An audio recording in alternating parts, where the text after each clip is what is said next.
He built an empire but lost his family. When Hugh came home early, he expected silence. Instead, he found his sons laughing for the first time in 2 years, and a housekeeper who would change everything. The taxi pulled into the circular driveway of the Ashford estate just as the afternoon sun began its descent behind the eucalyptus trees. Hugh Ashford loosened his tie and checked his phone one last time.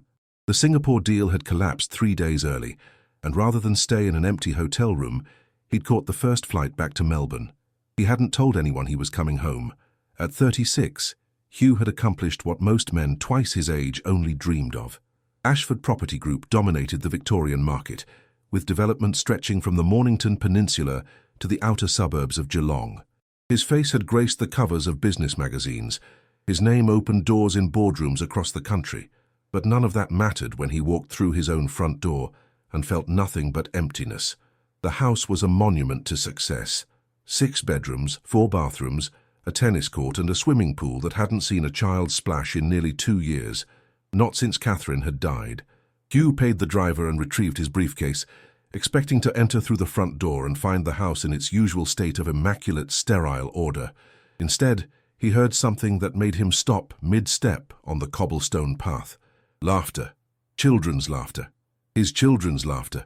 The sound was so foreign, so unexpected, that for a moment, Hugh wondered if he'd come to the wrong house.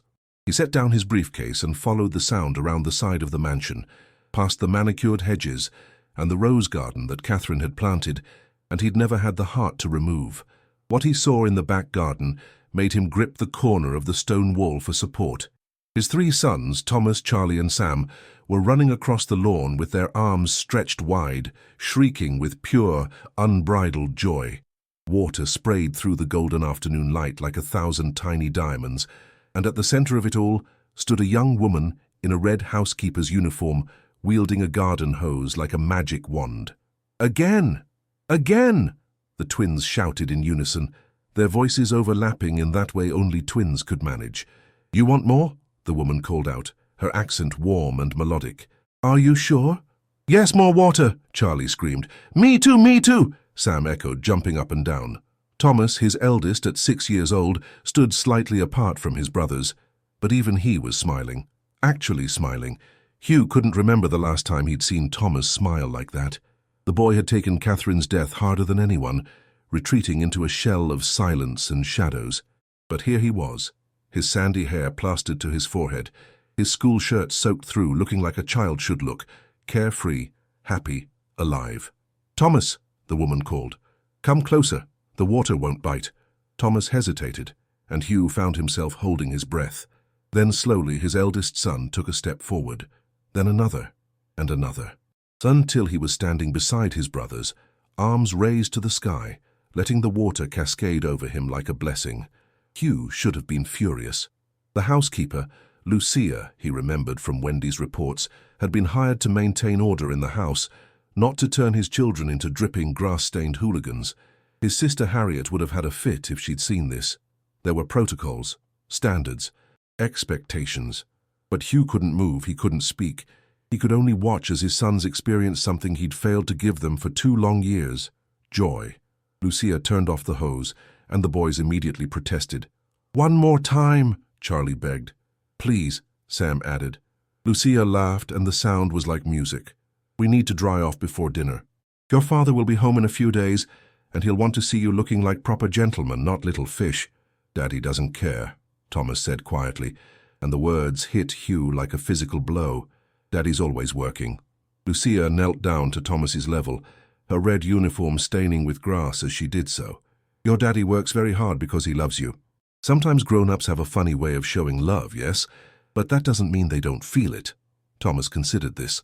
"Did your daddy work a lot too?" Something flickered across Lucia's face, a shadow of old pain. But she recovered quickly.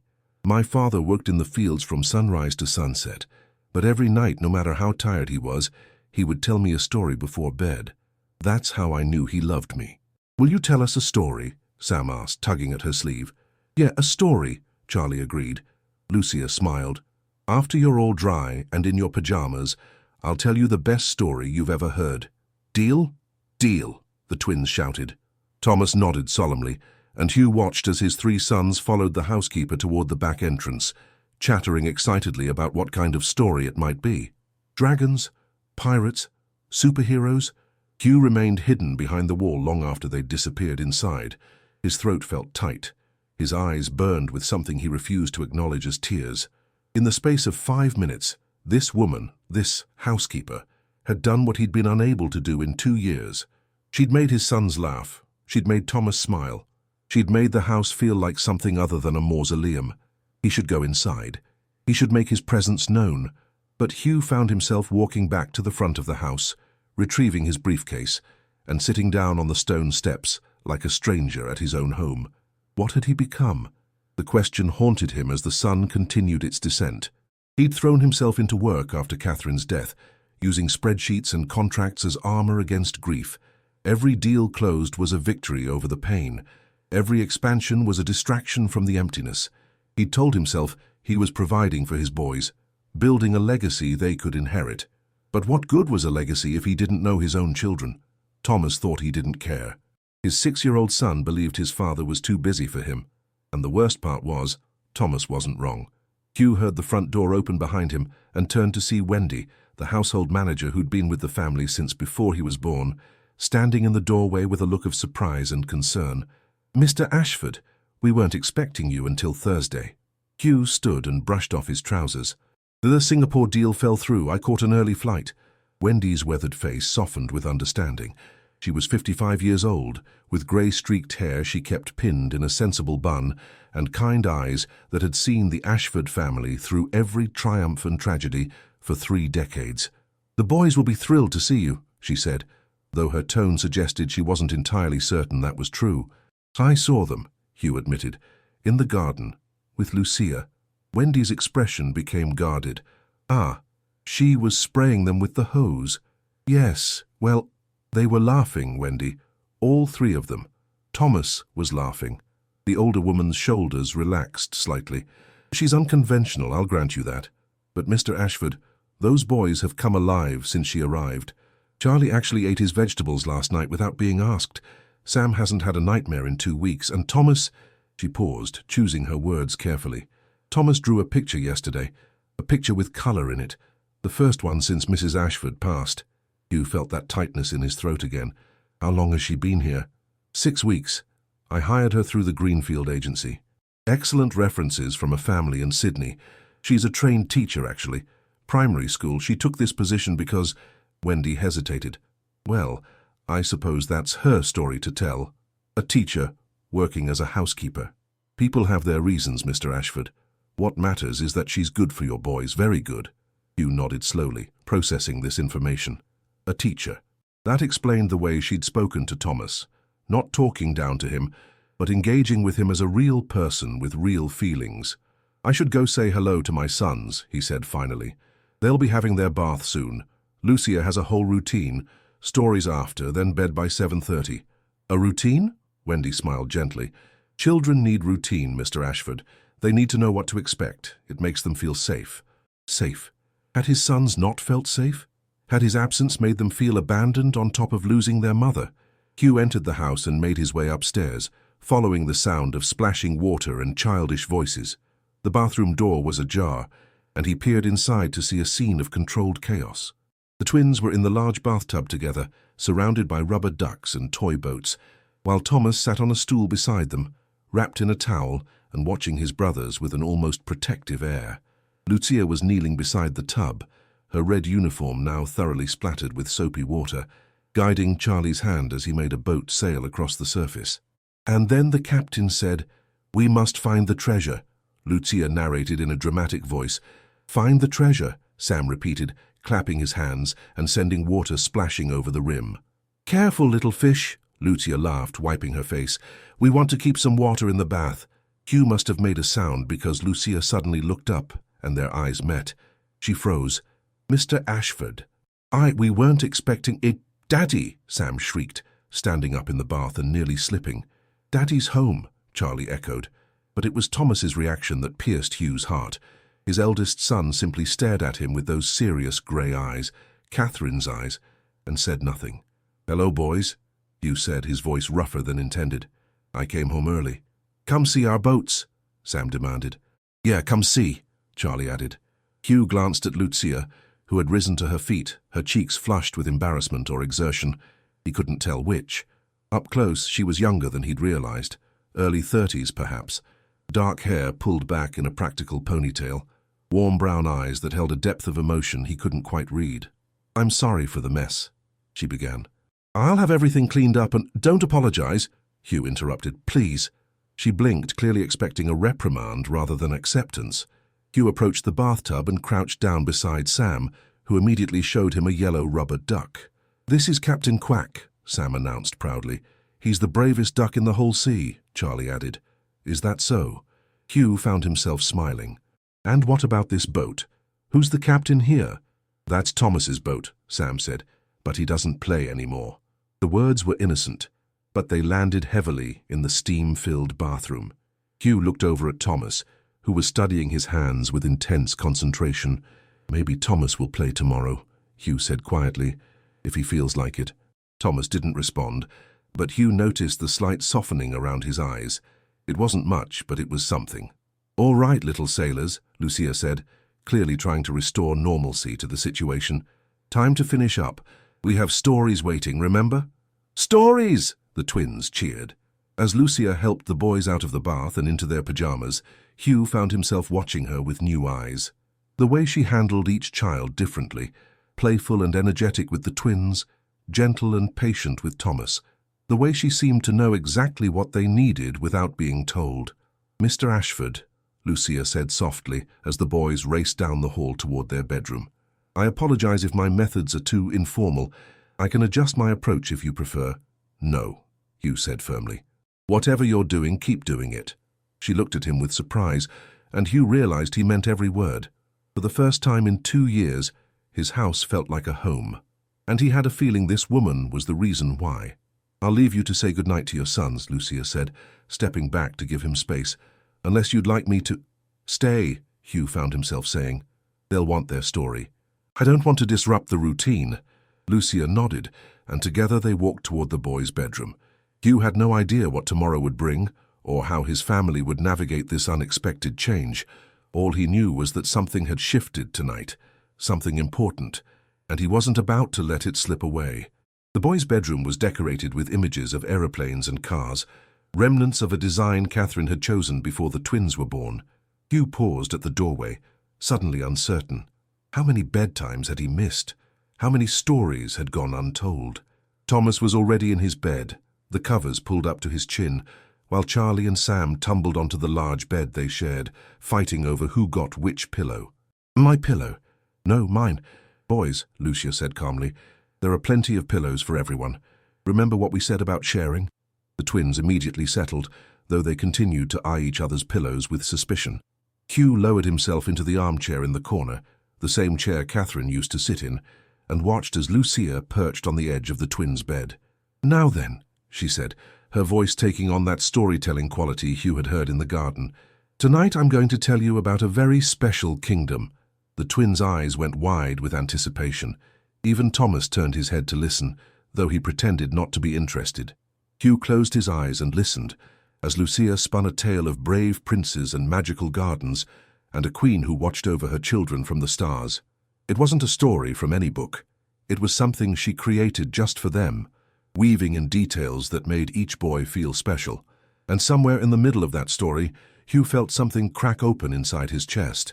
Something that had been frozen for 2 years began ever so slowly to thaw. The Singapore deal suddenly seemed very far away, and for the first time since Catherine's death, Hugh was glad to be home. The morning sunlight streamed through the kitchen windows as Hugh sat at the breakfast table, nursing his second cup of coffee and pretending to read the newspaper. In reality, he was watching Lucia move around the kitchen with practiced efficiency, preparing breakfast for his sons. "More eggs," Sam demanded, banging his spoon on the table. "Please," Lucia reminded him gently.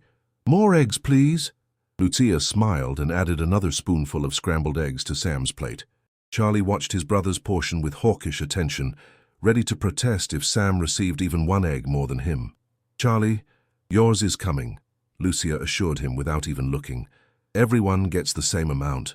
Hugh marveled at her ability to anticipate the boy's needs. It was as if she had eyes in the back of her head and a degree in child psychology. The contrast between this warm, chaotic breakfast scene and the silent, strained meals of the past 2 years was stark. Thomas ate quietly, methodically cutting his toast into small squares before eating each piece. It was a habit he'd developed after Catherine's death, one of many small ways he tried to maintain control in a world that had proven itself unpredictable. "Thomas," Hugh said, "would you like to go to the park today, all of us together?" Thomas looked up, his expression guarded. "Don't you have work?" The question stung, but Hugh kept his voice even. "I'm taking a few days off. Thought we could spend some time together." "Really?" Charlie's face lit up. "Can we feed the ducks?" "Yeah, the ducks," Sam echoed. Thomas remained silent, but Hugh noticed his grip on the fork had tightened.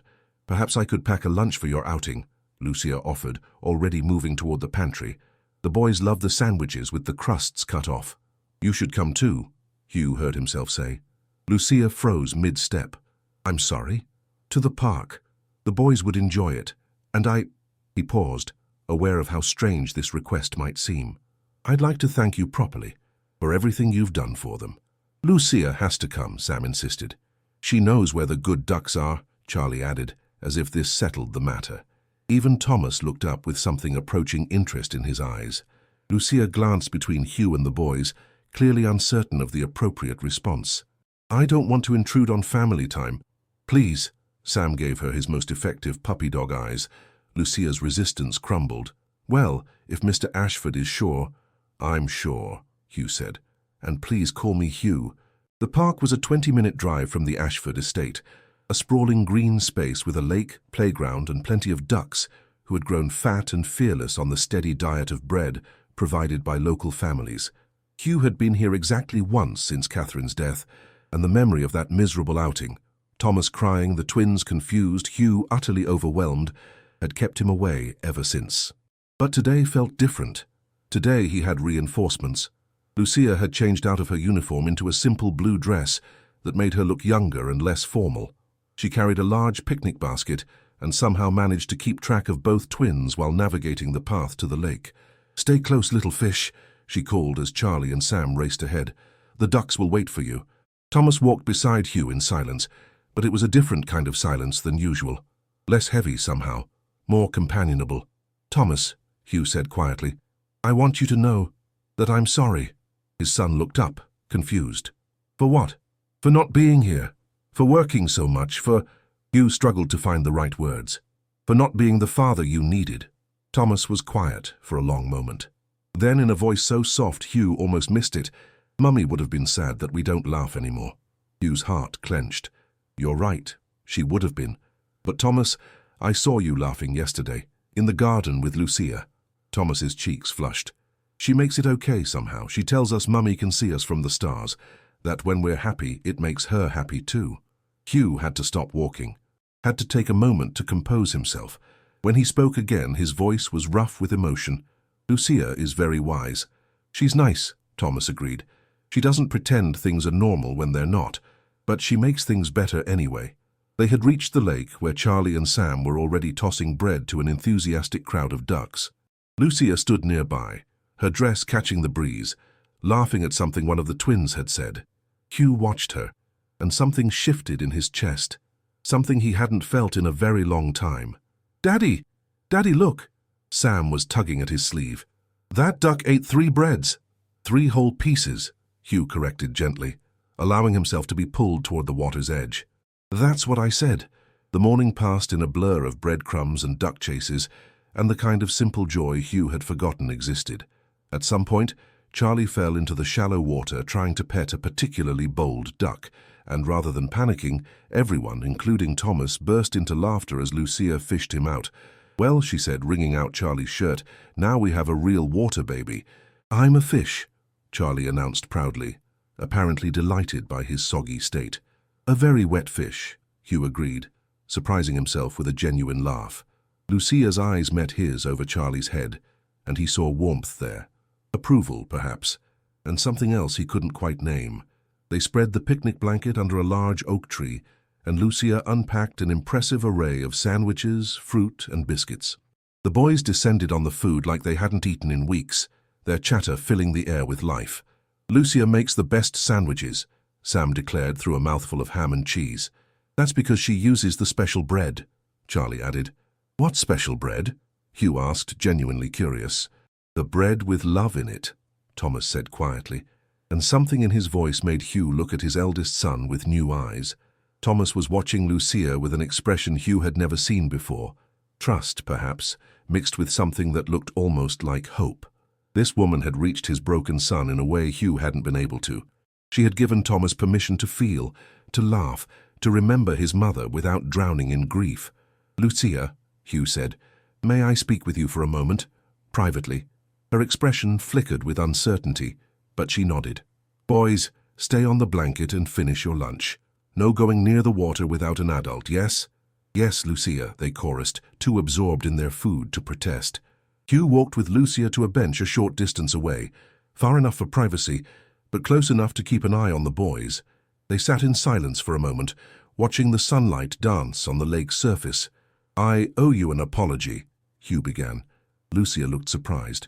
"For what?" "When Wendy told me she'd hired a new housekeeper, I barely paid attention. I didn't even read your file.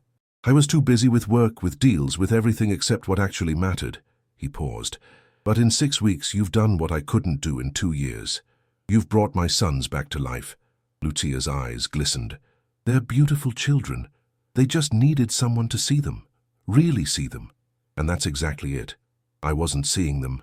I was so lost in my own grief that I forgot they were grieving too.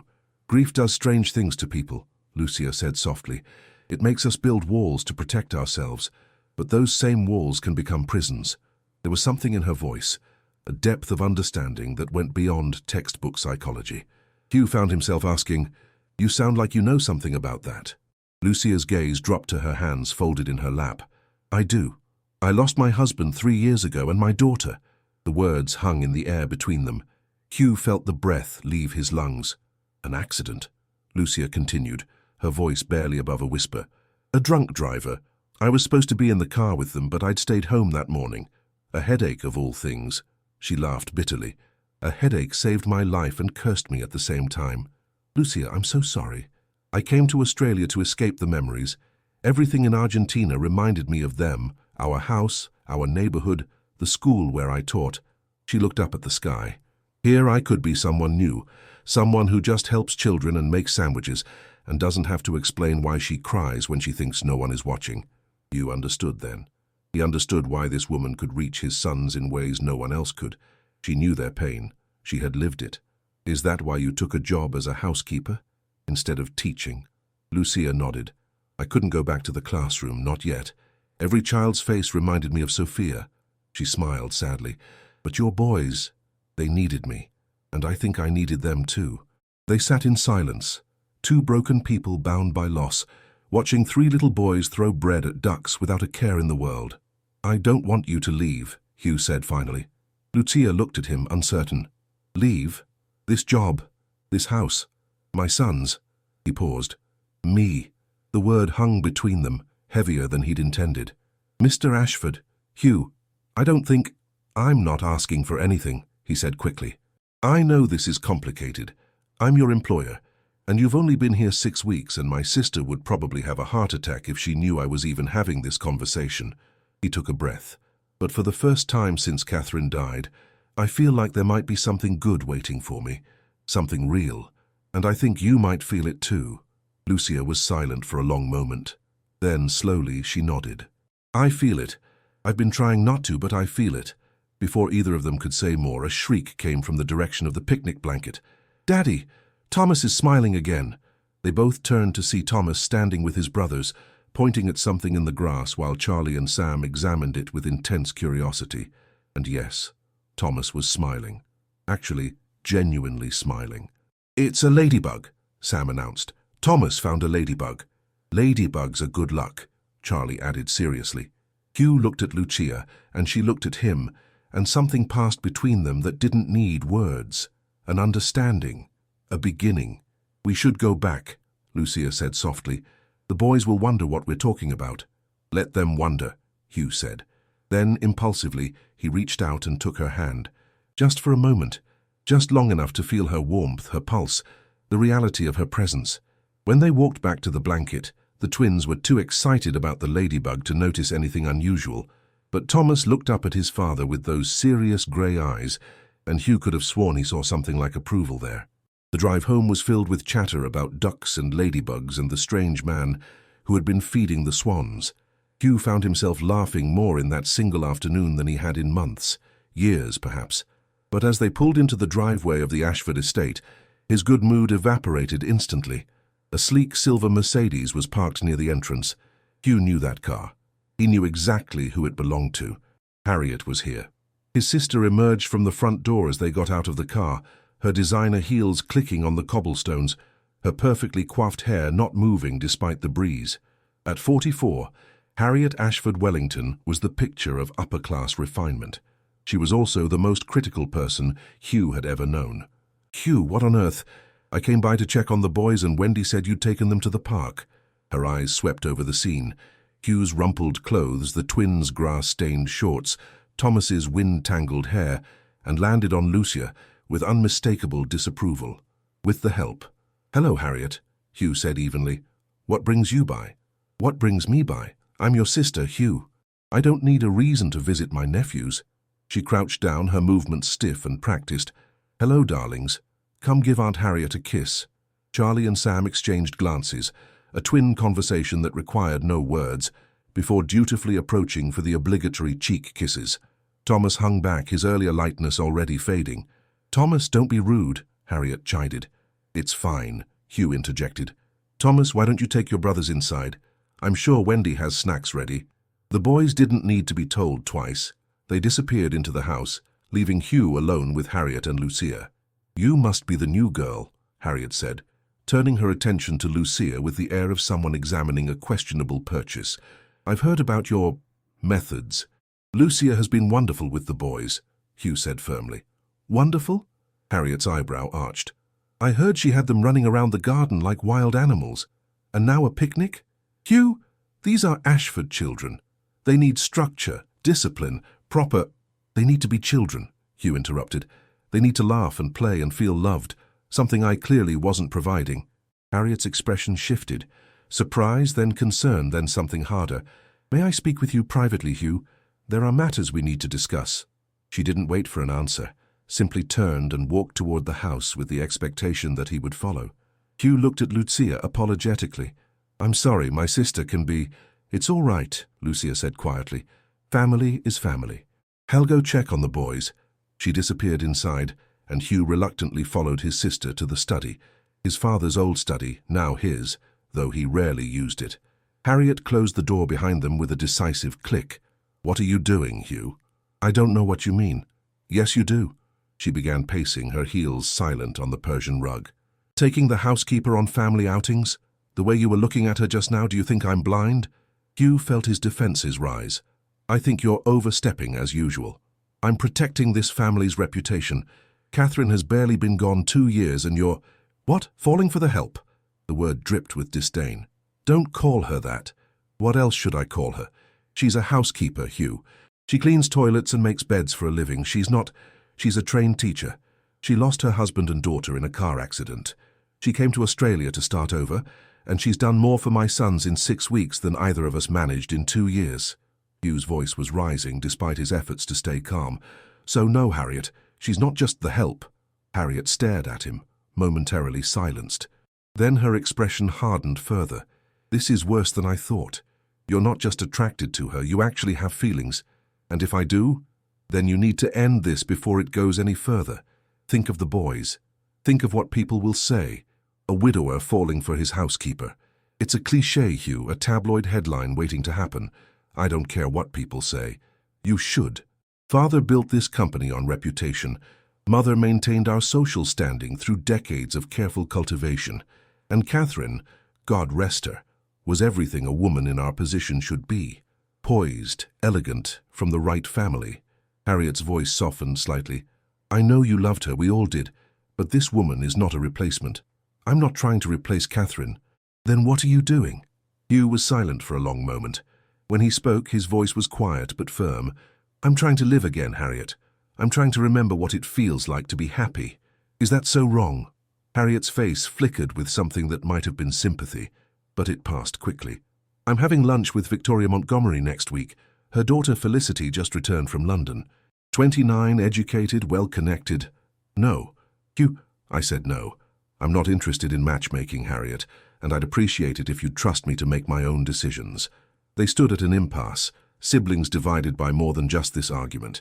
Hugh saw his sister's frustration, her genuine concern beneath the snobbery. But he also saw the walls she lived behind, walls of status and expectation that had kept her trapped in a loveless marriage and a life of elegant emptiness. He didn't want that for himself. Not anymore. "I think you should go," Hugh said finally. Harriet's lips pressed into a thin line. "This isn't over, Hugh. I won't watch you throw away everything our family built for a passing infatuation." She swept out of the study, and moments later Hugh heard the front door slam and the Mercedes engine roar to life. He sank into the leather chair behind the desk and pressed his palms against his eyes. The day had started so well, the park, the picnic, that moment by the lake when everything seemed possible. Now he felt the weight of reality pressing down on him. But when he opened his eyes, he saw something on the corner of the desk that made his breath catch. A drawing left there while he was out. 3 stick figures with yellow hair standing next to a larger figure with brown hair. Above them, a yellow sun and a rainbow. And in the corner, written in careful, wobbly letters, "For Daddy, from Thomas." Hugh picked up the drawing with trembling hands. Wendy had mentioned this, that Thomas had started drawing again. But to see it, to hold it, to know that his silent, grieving son had created something colourful and hopeful. He heard a soft knock and looked up to see Lucia in the doorway. "I'm sorry to interrupt, the boys are asking for you, Thomas especially." She hesitated. "I heard some of what your sister said. If my being here is causing problems—" "It's not," Hugh said firmly. He held up the drawing. "Did you see this?" Lucia's face softened. "He made it this morning. He was very nervous about whether you'd like it." "Like it?" Hugh's voice cracked. "It's the most beautiful thing I've ever seen." He stood and crossed the room to where Lucia waited. He stopped in front of her, close enough to see the golden flecks in her brown eyes, close enough to feel the warmth radiating from her skin. "My sister is wrong," he said. "About you, about us, about everything. Hugh, I know it's complicated. I know there are 100 reasons why this is a terrible idea, but when I'm with you, when I watch you with my sons, when I see what you've brought back into this house—" He took a breath. "I feel like myself again. The self I lost when Catherine died, and I'm not willing to give that up. Not for Harriet, not for society, not for anyone." Lucia's eyes were bright with unshed tears. "I feel it too. I don't want to cause problems for you, for the boys. The only problem would be letting you go." He wanted to kiss her. Every cell in his body wanted to close the distance between them and taste the lips that had smiled so many miracles into his home. But he held back. It was too soon, too fragile. Whatever was building between them needed time to grow roots, strong enough to weather the storms he knew were coming. "We'll figure this out," he promised. "Together." Lucia nodded, a smile breaking through her tears. "Together." "Daddy!" Sam's voice echoed from upstairs. "Lucia, come play!" They both laughed, the tension breaking like a fever. "Duty calls," Lucia said. "It does indeed." And together, they went to answer it. The following weeks were the happiest Hugh could remember since Catherine's death. He reduced his hours at the office, delegating more to his capable team and spending mornings with his sons before heading in. He was there for breakfast, for bedtime stories, for the small moments that made up a childhood. And through it all there was Lucia. They were careful, painfully careful, not to cross any lines that couldn't be uncrossed, but their connection deepened with every shared glance, every accidental brush of hands, every late-night conversation after the boys were in bed. She told him about her life in Argentina, the small school where she'd taught for 7 years, the students who still sent her letters, the community that had wrapped around her after the accident and then become too suffocating to bear.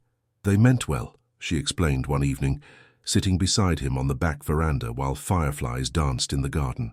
"But every time they looked at me, I could see them thinking about what I'd lost.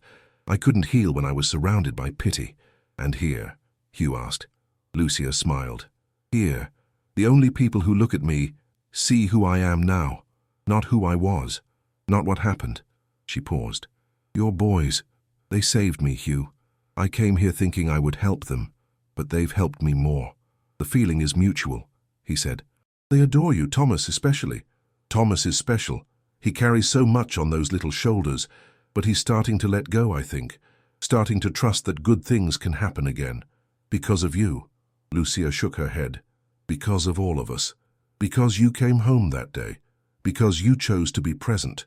Children are resilient, but they need their parents to lead the way. Hugh reached over and took her hand. It felt natural now, this small intimacy. Safe. I want to take you somewhere, he said. This weekend, just us. Wendy can watch the boys overnight. Lucia's eyebrows rose. Hugh, dinner. Just dinner. A proper evening where you're not in uniform and I'm not worried about one of the twins falling into something. He squeezed her hand. Please. She was quiet for a moment.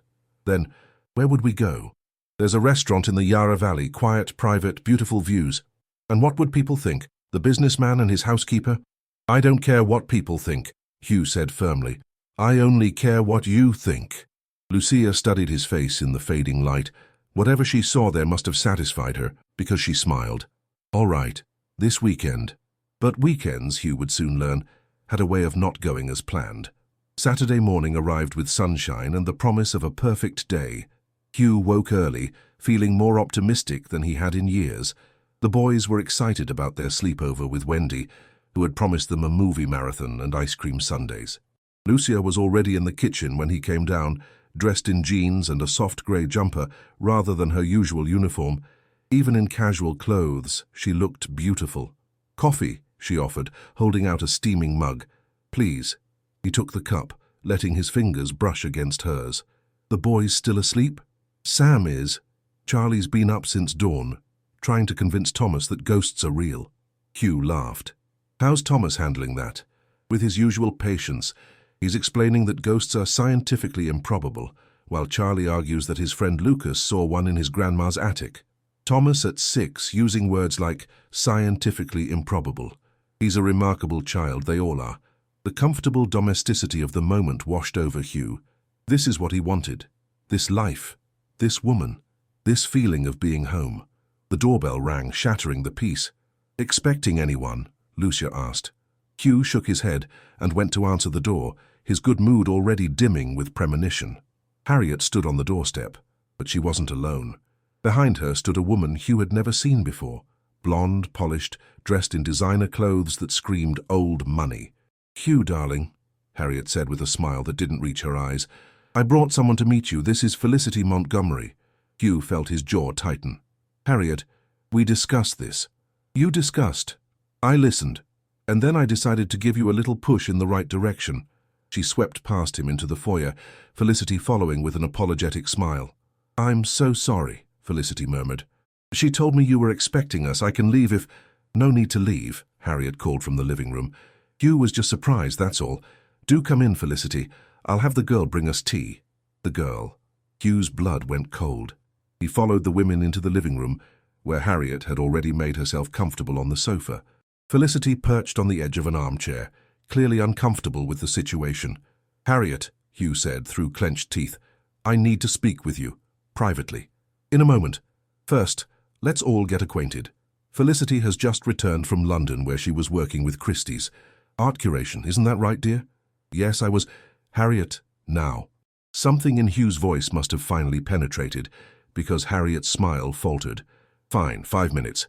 Felicity, do make yourself comfortable. They stepped into the hallway, where Harriet immediately went on the offensive. Don't look at me like that. I'm doing you a favor. I told you I wasn't interested in being set up, and I told you that you're making a mistake with that housekeeper. Hugh, I've done some research. Do you know who this woman really is? Hugh's stomach dropped. What are you talking about? Harriet pulled a folder from her designer handbag. Lucia Reyes, 32, former primary school teacher in Buenos Aires. Married to Miguel Reyes, small business owner.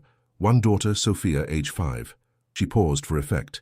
All killed in a car accident 3 years ago. I know all that. She told me. Harriet's eyebrows rose. She told you, you two have been getting close. She flipped to another page in the folder. Did she also tell you that she received a substantial insurance payout after the accident? Nearly $200,000. So? So why would a woman with that kind of money take a job cleaning houses? Hugh's patience snapped. Because money doesn't heal grief, Harriet. Because she needed a fresh start. Because she wanted to work with children again but couldn't face a classroom. Not everything is about money. Oh, please, you're one of the wealthiest men in Melbourne. A young, handsome widower with 3 adorable children. She saw an opportunity and she took it. You don't know what you're talking about. Don't I? Harriet's voice turned sharp. She's playing you, Hugh. The grieving widow routine. The way she's made herself indispensable to the boys, the convenient intimacy. It's all calculated. Get out. Hugh, get out of my house. Now. Harriet's face went pale. You're choosing her over your own family. I'm choosing my sons. I'm choosing happiness. I'm choosing to believe that people can be good without ulterior motives. Hugh pointed toward the door. Take Miss Montgomery with you, and don't come back until you're ready to apologize. For once, Harriet was speechless. She gathered her composure with visible effort, collected a confused Felicity from the living room, and departed without another word. Hugh stood in the foyer, trembling with anger and adrenaline. When he turned around, Lucia was standing at the end of the hallway. From her expression, she had heard everything. Hugh, her voice broke. She's wrong, he said, striding toward her. I don't believe a word of it. But the insurance money. She's right about that. I should have told you. Why? It's none of my business. He stopped in front of her, close enough to see the tears threatening to spill from her eyes. I don't care about money, Lucia. I have more than I'll ever need. What I don't have, what I haven't had in 2 years, is someone who makes me feel alive, someone who makes my sons happy, someone who understands loss because she's lived it. She thinks I'm using you. My sister thinks everyone has an agenda because she does. That's not you. That could never be you. Lucia was crying now, silent tears tracking down her cheeks. I love your boys, Hugh. I love this house, this life, everything I've found here. But if my being here causes problems... Stop! Hugh reached up and cupped her face in his hands, gently wiping away her tears with his thumbs. The only problem is that I've been too slow to tell you how I feel, that I've been hiding behind employer-employee boundaries, when what I really want is... He trailed off, suddenly uncertain. What do you want? Lucia whispered. You. I want you, Lucia, not as my housekeeper, not as the woman who takes care of my children. I want you as my partner, my equal, my... He laughed self-consciously. I sound like a character in one of those romance novels Wendy reads. I love those novels, Lucia admitted with a watery smile. Then you'll understand when I say, I think I'm falling in love with you. Actually, no. I know I am. I've known it since that first day when I watched you playing with the boys in the garden. For a long moment, neither of them moved. Then, Lucia rose onto her toes and pressed her lips to his in a kiss that was soft, gentle, and full of promise. When they finally pulled apart, she was smiling. I'm falling in love with you too, she said. I've been trying to fight it, but some battles aren't meant to be won. They stood there in the hallway holding each other, letting the magnitude of the moment sink in. Everything was about to change. Hugh knew there would be challenges ahead. Harriet wouldn't give up easily, and society could be cruel to those who defied its expectations. But for now, in this moment, none of that mattered. Daddy! They sprang apart to find Thomas standing at the top of the stairs, his pajamas rumpled and his hair wild from sleep. Thomas, what are you doing up? I heard voices. His grey eyes moved from Hugh to Lucia and back again. Was that Aunt Harriet? Yes. She came by to visit. She's gone now. Thomas nodded slowly. Then he asked the question that stopped Hugh's heart. Is Lucia going to leave? Hugh looked at Lucia, who was looking at Thomas with an expression of such tenderness that it made his chest ache. No, mate, Hugh said quietly. Lucia isn't going anywhere. Promise. I promise. Thomas considered this. Then, with the gravity only a 6-year-old can muster, he said, Good. Because if she left, Charlie and Sam would cry and I would miss her stories. What about you? Lucia asked gently. Would you be sad? Thomas was quiet for a long moment. Then he nodded, a small but significant admission. Yeah, I would be sad too. He turned and padded back to his room, leaving Hugh and Lucia alone once more. Well, Lucia said softly, I think we have our answer. We do indeed. And in that moment, standing in the hallway of the house that had felt like a tomb for 2 years, Hugh felt something he'd almost forgotten existed. Hope. The weeks that followed, were a delicate dance of new beginnings and old fears. Hugh and Lucia were careful to maintain appropriate boundaries in front of the boys, but even the most oblivious child would have noticed the change in the household's atmosphere. There was more laughter now, more spontaneous adventures, more moments of genuine connection. Thomas, in particular, began to emerge from his shell. He started joining his brothers in their games instead of watching from the sidelines. He asked questions at dinner instead of eating in silence. He even, on one memorable occasion, made a joke that sent the whole table into hysterical laughter. "Why did the duck go to the doctor?" he'd asked, his serious face barely containing a smile. "Why?" Charlie and Sam demanded in unison. "Because he was feeling a bit quack." It wasn't the funniest joke in the world, but Hugh laughed until tears streamed down his face. His son had made a joke. His grieving, withdrawn, serious son had made a joke. Life, it seemed, was finally returning to the Ashford house. But Harriet hadn't given up. She'd merely changed tactics. It started with phone calls from Hugh's business associates, casual mentions of concerns about his personal life. Then came the society whispers, the meaningful looks at charity events, the subtle suggestions that perhaps Hugh wasn't quite himself lately. "She's trying to turn people against me," Hugh told Wendy one afternoon. The older woman's expression was grim. "Your sister has always been protective of the family reputation, sometimes to a fault. This isn't protection. This is sabotage. What will you do?" Hugh thought about it. He thought about the company his father had built, the social standing his mother had cultivated, the expectations that had shaped every decision of his adult life. Then he thought about Thomas's joke, about Charlie and Sam's laughter, about Lucia's smile and the way it made his heart feel full. "I'm going to do what I should have done years ago," he said. "I'm going to choose happiness over appearances." The opportunity came sooner than he expected. The Ashford Foundation's annual gala was the social event of the Melbourne winter season. 400 of the city's most prominent citizens gathered in the grand ballroom of the Windsor Hotel, dressed in designer gowns and bespoke suits, drinking champagne and pretending to care about the charity they were ostensibly supporting. Hugh had attended this gala every year since he was 18, first as his parents' son, then as Catherine's husband, now as the head of the Ashford family. He'd always played the part perfectly, charming, confident, appropriately serious about philanthropy and business. Tonight would be different. "Are you sure about this?" Lucia asked as he straightened his bow tie in the mirror. She was wearing a simple black dress that Wendy had helped her choose, elegant but understated. "Beautiful. I've never been more sure of anything. Your sister will be there. I'm counting on it." The gala was in full swing when they arrived. Hugh kept Lucia close, his hand resting lightly on the small of her back as they navigated the crowd. He saw the looks, curiosity, surprise, disapproval, but he kept his head high. "Hugh!" A voice cut through the chatter, and he turned to see David Thornton, one of his oldest friends, approaching with a warm smile. "And who is this lovely lady?" "David, this is Lucia. Lucia, David and I went to school together." "Pleasure to meet you," David said, his eyes crinkling with genuine warmth. Unlike many in their social circle, David had never been one for pretense. "I've heard wonderful things about you." Lucia looked surprised. "You have?" "Wendy's my aunt. She hasn't stopped talking about how you've transformed Hugh's household." He lowered his voice conspiratorially. "And how you've transformed Hugh." Hugh felt himself relax slightly. At least there was one ally in the room.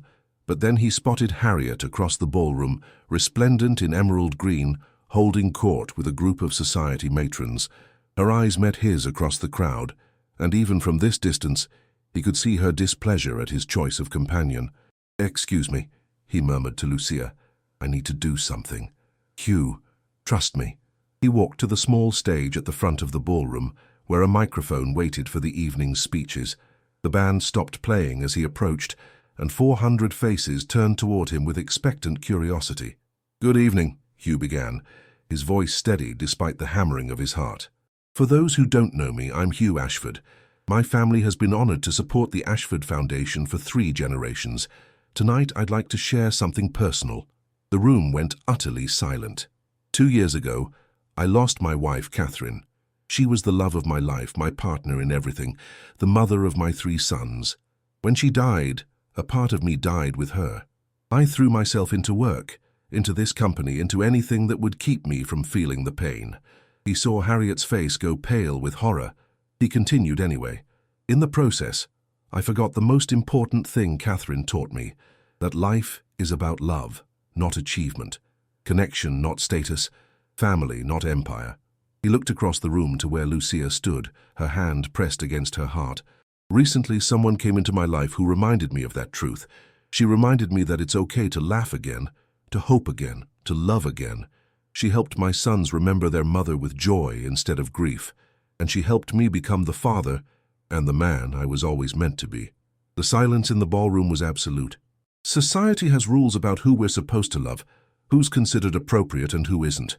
I spent most of my life following those rules, but I've learned that the only rule that matters is this: love who makes you happy, love who makes you better, love who helps you heal. He stepped away from the microphone and walked through the crowd toward Lucia. People parted before him like the Red Sea, their faces a mix of shock, fascination, and, in a surprising number of cases, admiration. When he reached Lucia, he took both her hands in his. "I love you," he said, loud enough for everyone nearby to hear. "I don't care who knows it. I don't care what anyone thinks. I only care about building a life with you, if you'll have me." Lucia's eyes were shining with tears. "Hugh, are you sure? After everything your sister said, I've never been more sure of anything in my life." He paused, then reached into his pocket. "I was going to wait, but since I've already made a spectacle of myself..." He pulled out a small velvet box and dropped to one knee. Gasps rippled through the crowd. Somewhere behind him, he heard what might have been Harriet fainting. "Lucia Reyes, you came into my house as an employee and became the heart of my family. You taught my sons to laugh again. You taught me to live again. Will you do me the honor of becoming my wife?" For a long moment, Lucia just stared at him. Then a smile broke across her face like sunrise. "Yes," she whispered. Then louder, "Yes!" The ballroom erupted in applause, genuine applause, not the polite clapping of obligation. Hugh slid the ring onto Lucia's finger and swept her into his arms, kissing her in front of 400 of Melbourne's elite.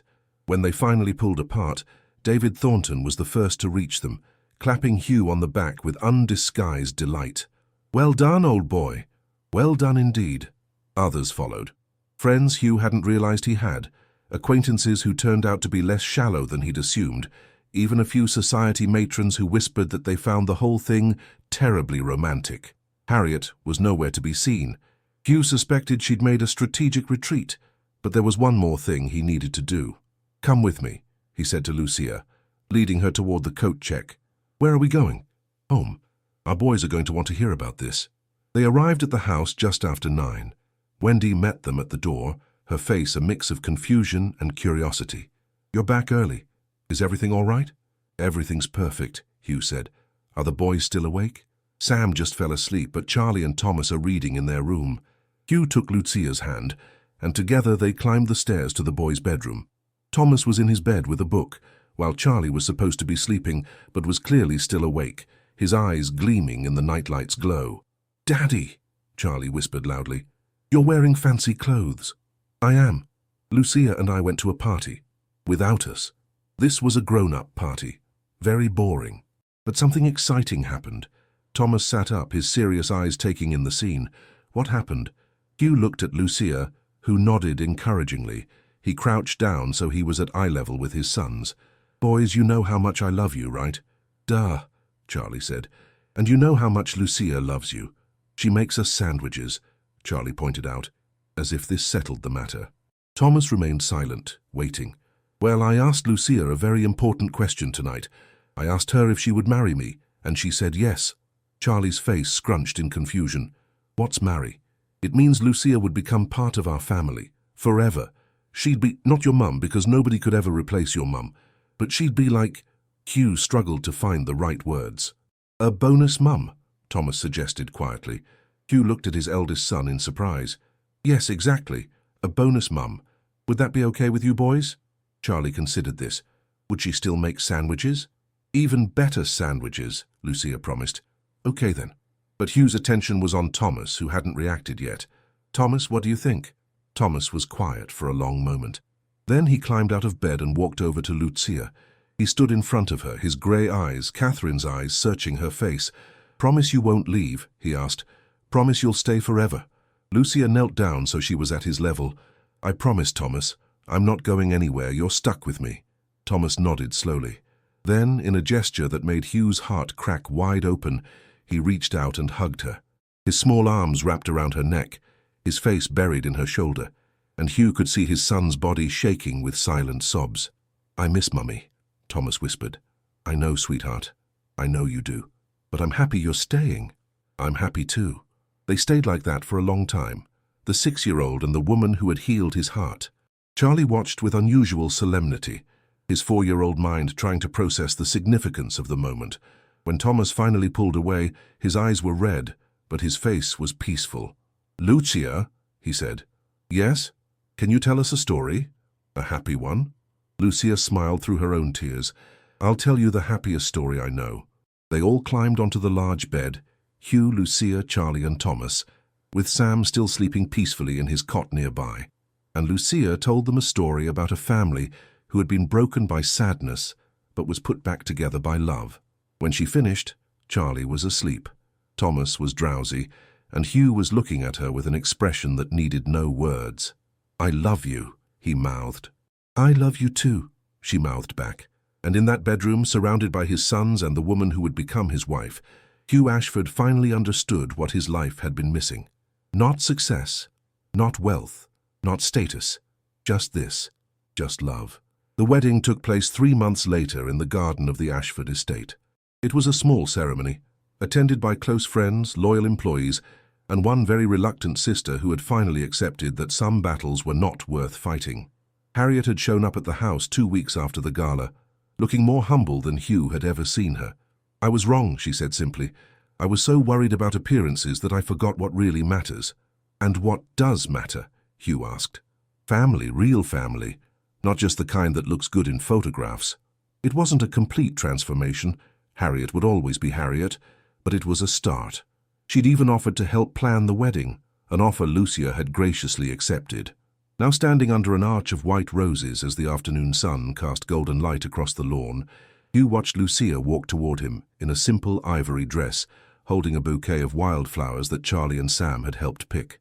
Thomas walked solemnly beside her, carrying the rings on a small velvet pillow. He took his role with extreme seriousness, his grey eyes focused on the task at hand. When Lucia reached him, Hugh took her hands and felt the rightness of this moment settle into his bones. Before we begin, the celebrant said, I understand Thomas has something he'd like to say. Hugh looked at his son in surprise. Thomas stepped forward, his small voice clear in the quiet garden. Lucia taught me that it's okay to be sad and happy at the same time. That you can miss someone and still love someone new. He paused, gathering his courage. Mummy would have liked you, Lucia. I know because you make Daddy smile. And Mummy always wanted Daddy to smile. The guests were crying. Hugh was crying. Even Harriet was dabbing at her eyes with a silk handkerchief. Lucia knelt down and hugged Thomas fiercely. Thank you, she whispered. That was the most beautiful thing anyone has ever said. Thomas smiled, a full, genuine smile, and stepped back to stand with his brothers. The ceremony continued. Vows were exchanged and rings were placed on fingers. When the celebrant pronounced them husband and wife, Charlie shouted yay at the top of his lungs, and Sam copied him immediately. The laughter that followed was the sound of a family made whole.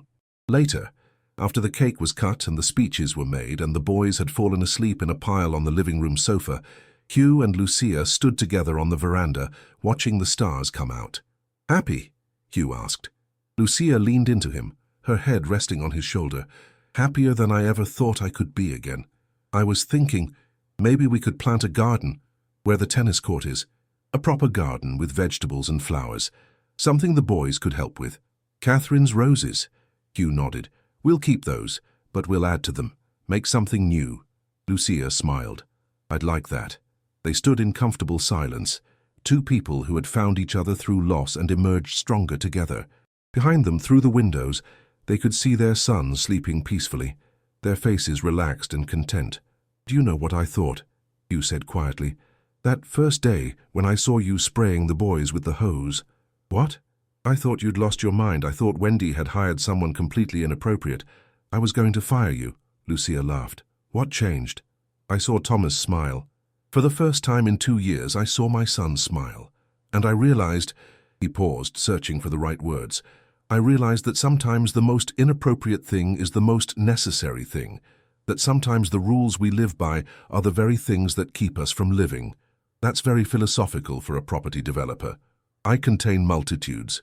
They both laughed, and the sound drifted out into the night, mixing with the rustle of leaves and the distant call of a night bird.